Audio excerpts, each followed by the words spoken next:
Hello guys, അസ്സലാമു അലൈക്കും. ഇന്നൊരു സ്പെഷ്യലായിട്ടുള്ള റെസിപ്പിയും കൊണ്ടാണ് ഞാൻ നിങ്ങളുടെ മുമ്പിലേക്ക് വന്നിട്ടുള്ളത്. വളരെ എളുപ്പത്തിൽ ഉണ്ടാക്കാൻ പറ്റിയ എന്നാൽ സ്വാദിഷ്ടമായ ഒരു റെസിപ്പിയാണിത്. കൂടുതൽ ആരും ഉണ്ടാക്കിയിട്ടില്ലാത്ത ഒരു സ്പെഷ്യൽ ഐറ്റമാണ്. ഇതെങ്ങനെ ഉണ്ടാക്കുന്നതെന്ന് നോക്കാം. ഒരു പാൻ ചൂടാക്കി ഇതിലേക്ക് 1 ടേബിൾ സ്പൂൺ ഇഞ്ചി വെളുത്തുള്ളി പേസ്റ്റ് ഇട്ടതിന് ശേഷം നന്നായിട്ട് മൂപ്പിച്ച് കഴിഞ്ഞാൽ 1/4 കിലോ സവാള നീളത്തിലരിഞ്ഞത് വഴറ്റിയെടുക്കണം. അത് ജസ്റ്റ് ഒന്ന് വഴന്ന് വന്നാൽ 1/4 കിലോ ക്യാരറ്റും 1/4 കിലോ കാബേജ് ചെറുതായി അരിഞ്ഞതും കൂടി നന്നായിട്ട് മൂപ്പിച്ചെടുത്തതിന് ശേഷം ഒരു 10 മിനിറ്റ് ചെറിയ തീയിൽ ഒന്ന് വേവിച്ചെടുക്കണം. ഇതാ ഇപ്പോൾ നന്നായിട്ട് വെന്ത് വന്നിട്ടുണ്ട്. ഇതിലേക്ക് 2 table spoon pepper, 1/2 table spoon മുളക് പൊടി, 1 teaspoon crushed chilli, 1 teaspoon garam masala, 1/2 teaspoon മഞ്ഞൾപ്പൊടി ഇത്രയും ഇട്ട് ചെറിയ തീയിൽ നന്നായിട്ട് മൂപ്പിച്ചെടുത്തു. പിന്നെ ഇതിലേക്ക് 3/4 ടേബിൾ സ്പൂൺ ഉപ്പും 1 കപ്പ് വേവിച്ച ഗ്രീൻ പീസുമാണ് ഞാൻ ചേർത്തത്. പിന്നെ ഇതിലേക്ക് 1/2 കിലോ ബീഫ് അല്ലെങ്കിൽ ചിക്കൻ ഉപ്പും കുരുമുളകും ഇട്ട് വേവിച്ചതിന് ശേഷം മിക്സിയുടെ ചെറിയ ജാറിലിട്ട് ചെറുതായിട്ടൊന്ന് ക്രഷ് ചെയ്ത് ചേർത്ത് കൊടുത്തു. ഇനി നിങ്ങൾക്ക് വേണമെന്നുണ്ടെങ്കിൽ ചെറിയ ചെറിയ പീസാക്കിയിട്ട് കട്ട് ചെയ്ത് ഇട്ട് കൊടുക്കുക. ഇനി വെള്ളമൊക്കെ വറ്റുന്ന രീതിയിൽ നന്നായിട്ടൊന്ന് വഴറ്റിയെടുക്കണം. നല്ലപോലെ വെള്ളമൊക്കെ വറ്റി വന്നാൽ ഇതിലേക്ക് മല്ലിയില ചേർത്ത് കൊടുക്കണം. നമുക്കിനി ഇത് മാറ്റി വെക്കാം. ഇനി നമുക്കിതിലേക്ക് ആവശ്യമുള്ള ഡോ തയ്യാറാക്കി എടുക്കാം. ഇതിനു വേണ്ടി ഞാനിവിടെ 1 ടേബിൾ സ്പൂൺ ഇൻസ്റ്റൻ്റ് ആയിട്ടുള്ള ഈസ്റ്റാണ് എടുത്തിട്ടുള്ളത്. ഇപ്പോൾ നിങ്ങളുടെ കയ്യിൽ കടുകുമണി പോലെയുള്ള ആക്റ്റീവ് ഈസ്റ്റ് ആണെങ്കിൽ അതും ഉപയോഗിക്കാം. അതായത് 15 ഗ്രാമാണ് ഞാനിവിടെ എടുത്തിട്ടുള്ളത്. ഇനി 1 കപ്പ് വെള്ളം എടുത്തിട്ടുണ്ട്. ഇളം ചൂട് വെള്ളമായിരിക്കണം. ചൂട് കൂടിപ്പോയാൽ ഈസ്റ്റ് നന്നായിട്ട് ആക്റ്റീവായി കിട്ടില്ല.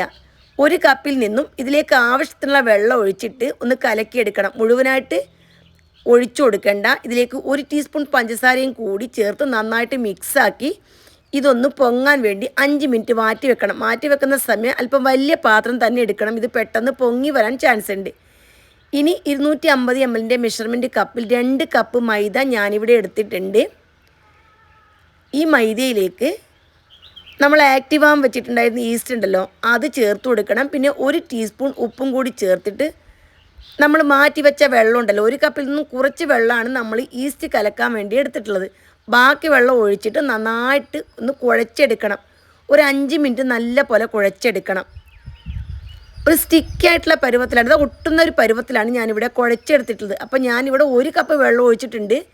ആദ്യമായിട്ട് ഉണ്ടാക്കുന്ന ആൾക്കാരുണ്ടെങ്കിൽ 1 കപ്പ് മുഴുവൻ ഒന്നിച്ച് ഒഴിക്കേണ്ട. ഒരു 2 ടേബിൾ സ്പൂൺ ബാക്കി വെച്ചിട്ട് തന്നെ ഒഴിച്ച് കുഴച്ചെടുക്കണം. ആവശ്യമാണെങ്കിൽ മാത്രം ഒഴിച്ചു കൊടുത്താൽ മതി.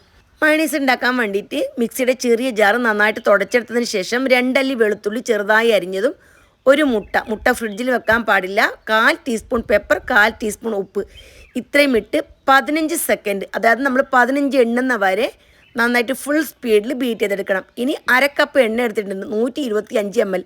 ഇത് 4 പ്രാവശ്യമായിട്ട് ഒഴിച്ചു കൊടുക്കണം. ആദ്യത്തെ പ്രാവശ്യം ഒഴിച്ചു കൊടുത്തതിന് ശേഷം ഫുൾ സ്പീഡിൽ 15 സെക്കൻഡ് ബീറ്റ് ചെയ്യണം, അതായത് 15 എണ്ണുന്നത് വരെ. ഇനി ഓപ്പൺ ചെയ്ത് രണ്ടാമത്തെ ഭാഗം ഓയിൽ ഒഴിച്ചു കൊടുക്കണം. വീണ്ടും 15 സെക്കൻഡ് ബീറ്റ് ചെയ്യണം. വീണ്ടും മൂന്നാമത്തെ ഭാഗം ഓയിൽ ഒഴിച്ചു കൊടുത്ത് 15 സെക്കൻഡ് ബീറ്റ് ചെയ്യണം. ഇനി ലാസ്റ്റായിട്ട് 4ാമത്തെ ഭാഗവും ഒഴിച്ചു കൊടുത്തതിന് ശേഷം വീണ്ടും 15 സെക്കൻഡ് ബീറ്റ് ചെയ്തെടുക്കണം. ഓക്കെ അല്ലേ? അപ്പോൾ നന്നായിട്ട് കട്ടിയായിട്ട് വരും. ഇനി ഇതിലേക്ക് 1/2 ടീസ്പൂൺ നാരങ്ങ നീര് ഒഴിച്ചു കൊടുക്കണം. ഇനി നന്നായിട്ട് ഇളക്കിയതിന് ശേഷം 5 സെക്കൻഡ് ബീറ്റ് ചെയ്തെടുക്കണം. അപ്പോൾ ഇതുവരെ 15 സെക്കൻഡാണ് ബീറ്റ് ചെയ്തത്. 15 സെക്കൻഡ് എന്ന് പറയുമ്പോൾ നമ്മൾ 15 എണ്ണുന്നത് വരെ. ഇപ്പോൾ കറക്റ്റായിട്ടുള്ള പരുവത്തിൽ മയോണൈസ് കിട്ടിയിട്ടുണ്ട്. നമ്മൾ ഉണ്ടാക്കിയ മസാല ഉണ്ടല്ലോ അത് മുഴുവനായിട്ട് വേണ്ട. അതിൽ നിന്ന് പകുതി മസാല എടുത്തതിന് ശേഷം മയോണൈസ് പകുതി ഒഴിച്ചു കൊടുക്കണം. എന്നിട്ട് നന്നായിട്ട് മിക്സാക്കി എടുക്കണം. അപ്പോൾ ഇത് 2 റെസിപ്പി ഉണ്ടാക്കാനുള്ള മസാലയുണ്ട്. അപ്പോൾ നിങ്ങൾക്ക് ഒന്ന് മാത്രം മതിയെങ്കിൽ പകുതി അളവ് വെച്ചിട്ട് ഉണ്ടാക്കിയാൽ മതി. ഇനി നമുക്ക് ഡോ നല്ലപോലെ കയ്യിൽ അല്പം എണ്ണ തടവിയതിന് ശേഷം ഒന്ന് മിക്സാക്കി 2 പാർട്ടാക്കി എടുക്കണം. ഇത് കുഴച്ചെടുക്കുന്ന സമയത്തും ഞാൻ 2 ടേബിൾ സ്പൂൺ ഒലിവ് ഓയിൽ ഒഴിച്ചു കൊടുത്തിട്ടുണ്ടായിരുന്നു. ഒലിവ് ഓയിൽ ഇല്ല എങ്കിൽ റിഫൈൻഡ് ഓയിൽ ഒഴിച്ചു കൊടുത്താലും മതി. ഇനി ഒരു ഭാഗം മാവ് എടുത്തതിന് ശേഷം 8 ഇഞ്ച് ട്രേയിലേക്ക് ഒരു ബട്ടർ പേപ്പർ വിരിച്ചിട്ട് നന്നായിട്ടൊന്ന് പരത്തി ഒരേ ലെവലാക്കി എടുക്കണം. അതായത് ഒരു ഭാഗം കൂടുതലോ കുറവോ ഉണ്ടാവാൻ പാടില്ല. ഇനി ഫോർക്കോ കത്തി കൊണ്ട് നന്നായിട്ടൊന്ന് കുത്തി കൊടുക്കണം. ഇതിൻ്റെ മീതെയായിട്ട് 2-3 ടേബിൾ സ്പൂൺ പിസ്സ സോസ് ഉണ്ടല്ലോ അത് നല്ലപോലെ ഒന്ന് തേച്ച് കൊടുക്കണം. ഇനി പിസ്സ സോസ് നിങ്ങളുടെ കയ്യിൽ ഇല്ല എങ്കിൽ ടൊമാറ്റോ സോസും ചില്ലി സോസും ഉണ്ടല്ലോ, റെഡ് ചില്ലി സോസ്, അത് രണ്ടും മിക്സാക്കിയിട്ട്, അതായത് ഒരേപോലെ പകുതി അളവിലെടുത്തിട്ട് മിക്സാക്കിയിട്ട് തേച്ച് കൊടുത്താൽ മതി. ഇതിൻ്റെ മീതിയായിട്ട് നമ്മൾ മാറ്റി വെച്ചിരിക്കുന്ന മയോണൈസ് ഉണ്ടല്ലോ, അതിൽ നിന്ന് 2 സ്പൂണ് ഒഴിച്ചു കൊടുക്കണം.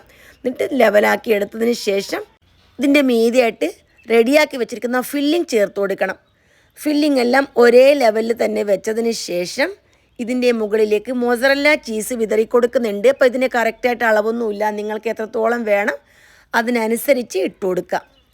മൊസറല്ല ചീസ് ഇട്ട് കൊടുത്തതിന് ശേഷം നമ്മൾ ഈ ഡോ ഉണ്ടല്ലോ 2 പാർട്ടാക്കിയിട്ടാണ് എടുത്തത്. ആദ്യത്തെ ഭാഗം നന്നായിട്ട് പരത്തി അടിയിലാണ് വെച്ചിട്ടുള്ളത്, പിന്നെ മീതെ വെച്ച് കൊടുക്കണമല്ലോ. അപ്പോൾ അതിന് വേണ്ടി ബാക്കിയുള്ള ഡോ ഒന്ന് പരത്തിയെടുക്കണം. അപ്പോൾ ഇതേ പാത്രത്തിൻ്റെ അളവിൽ വെച്ചിട്ട് പരത്തിയെടുക്കണം. അടിയിലൊരു പ്ലാസ്റ്റിക് കവർ വെച്ചിട്ടാണ് ഞാൻ അതിൻ്റെ മീതെ പരത്തിയെടുത്തിട്ടുള്ളത്. അങ്ങനെയാകുമ്പോൾ നമുക്ക് നല്ല പോലെ ഇതിൻ്റെ മീതെ വെച്ച് കൊടുക്കാൻ പറ്റും. ഇതിൻ്റെ മുകളിൽ വെച്ചിട്ട് പരത്തുന്ന സമയത്ത് കറക്റ്റായിട്ട് പരത്താൻ അല്പം ബുദ്ധിമുട്ടാവുന്നത് കൊണ്ടാണ് ഈ ഒരു രീതിയിൽ പരത്തിയെടുത്തിട്ടുള്ളത്. ഇനി വീണ്ടും നന്നായിട്ട് പ്രസ് ചെയ്തിട്ട് ഒരേ ലെവലാക്കി എടുക്കാൻ ശ്രദ്ധിക്കുക. ഇപ്പോൾ നന്നായിട്ട് പരത്തി കഴിഞ്ഞിട്ടുണ്ട്. ഇനി മുകളിൽ വീണ്ടും പിസ്സ സോസ് വെച്ച് കൊടുക്കണം. ഒരു 2 ടേബിൾ സ്പൂൺ വെച്ച് കൊടുത്താൽ മതി. എല്ലാ ഭാഗത്തും നന്നായിട്ട് എത്തണം. പിസ്സ സോസ് തേച്ച് കൊടുക്കുന്ന സമയത്ത് ഭയങ്കര ഫ്ലേവറും ഭയങ്കര ടേസ്റ്റുമാണ്. മുകളിലായിട്ട് വീണ്ടും നമ്മൾ മയോണൈസ് തേച്ച് കൊടുത്തു. ഇനി വീണ്ടും ചീസ് വിതറി കൊടുക്കണം. ചീസൊക്കെ ഇട്ട് കഴിക്കുമ്പോഴാണ് ടേസ്റ്റ്. നിങ്ങളുടെ കയ്യിൽ ചീസ് ഇല്ല എങ്കിൽ ഈ ഭാഗം നിങ്ങൾക്ക് സ്കിപ്പ് ചെയ്യാം. നമുക്ക് പിസ്സാൻ്റെ ഒരു ടേസ്റ്റ് കിട്ടില്ല എന്നേ ഉള്ളൂ. ഇനി ചെറുതായിട്ട് അരിഞ്ഞ ക്യാപ്സിക്കം ജസ്റ്റ് ഒന്ന് വിതറി കൊടുത്തു. ക്രഷ്ഡ് ചില്ലി കുറച്ച് വിതറി കൊടുത്തു. കുറച്ച് ഒറിഗാനോ വിതറി കൊടുത്തു. ഇത്രയുമാണ് ഇതിൻ്റെ മുകളിലായിട്ട് വിതറി കൊടുത്തത്.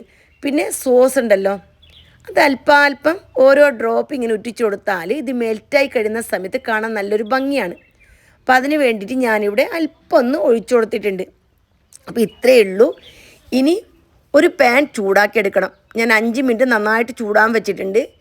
നല്ലപോലെ ചൂടായി കഴിഞ്ഞാൽ അതിൻ്റെ അകത്തേക്ക് പിസ്സ പാൻ വെച്ച് കൊടുത്ത് ലോ തീയിൽ, അതായത് ചെറിയ തീയിൽ 50 മിനിറ്റ് ബേക്ക് ചെയ്തെടുക്കണം. 50 മിനിറ്റ് കൊണ്ട് കറക്റ്റായിട്ട് കുക്കായി കിട്ടും. മിഡിൽ ഭാഗത്ത് കത്തിയോ ഈർക്കിലോ വെച്ചൊന്ന് കുത്തി നോക്കണം. കത്തിയിലൊന്നും ഒട്ടിയിട്ട് വരുന്നില്ല എങ്കിൽ പാകമായി എന്നാണ് അർത്ഥം. കത്തിയിൽ ഒട്ടുന്നുണ്ടെങ്കിൽ വീണ്ടും കുറച്ച് സമയം കൂടി ബേക്ക് ചെയ്യുക. പുറത്തെടുത്ത് തണുത്തതിന് ശേഷം മാത്രം കട്ട് ചെയ്യുക. ചൂടോടുകൂടി പാത്രത്തിൽ നിന്നും ഇളക്കാൻ ശ്രമിക്കരുത്, പൊടിഞ്ഞു പോകാൻ ചാൻസ് ഉണ്ട്. അടിപൊളിയായിട്ടുള്ളൊരു റെസിപ്പിയാണ്. ഇതുവരെ നിങ്ങൾ ട്രൈ ചെയ്യാത്ത ഒരു ഐറ്റമാണ്. തീർച്ചയായിട്ടും ട്രൈ ചെയ്ത് നോക്കുക. പിസ്സാൻ്റെ ടേസ്റ്റും ഷവർമാൻ്റെ ടേസ്റ്റും ചിക്കൻ പൊളിയുടെ ടേസ്റ്റും എല്ലാം ഒത്തിണങ്ങിയ ഒരു കിടിലൻ ഐറ്റമാണ്. തീർച്ചയായിട്ടും റംസാൻ മാസമാണ്, നോമ്പ് തുറക്കുന്ന സമയത്ത് നിങ്ങൾ ഉണ്ടാക്കി നോക്കണം. ഉണ്ടാക്കിയതിന് ശേഷം നിങ്ങളുടെ ഫീഡ്ബാക്ക് അറിയിക്കണം. ഇനി വീട്ടിലൊരു ഗസ്റ്റ് വരുന്ന സമയത്ത്, നമ്മുടെ മക്കളുടെ എൻഗേജ്മെൻറ്റ്, കല്യാണം, പുതിയാപ്പിള വരുന്ന സമയം, ഇങ്ങനെയുള്ള സമയങ്ങളിൽ ഉണ്ടാക്കാൻ പറ്റിയ ഒരു കിടിലൻ ഐറ്റമാണിത്. എല്ലാവരും ട്രൈ ചെയ്ത് നിങ്ങളുടെ അഭിപ്രായങ്ങളും നിർദ്ദേശങ്ങളും അറിയിക്കുക. വീണ്ടും കാണാം. ബൈ.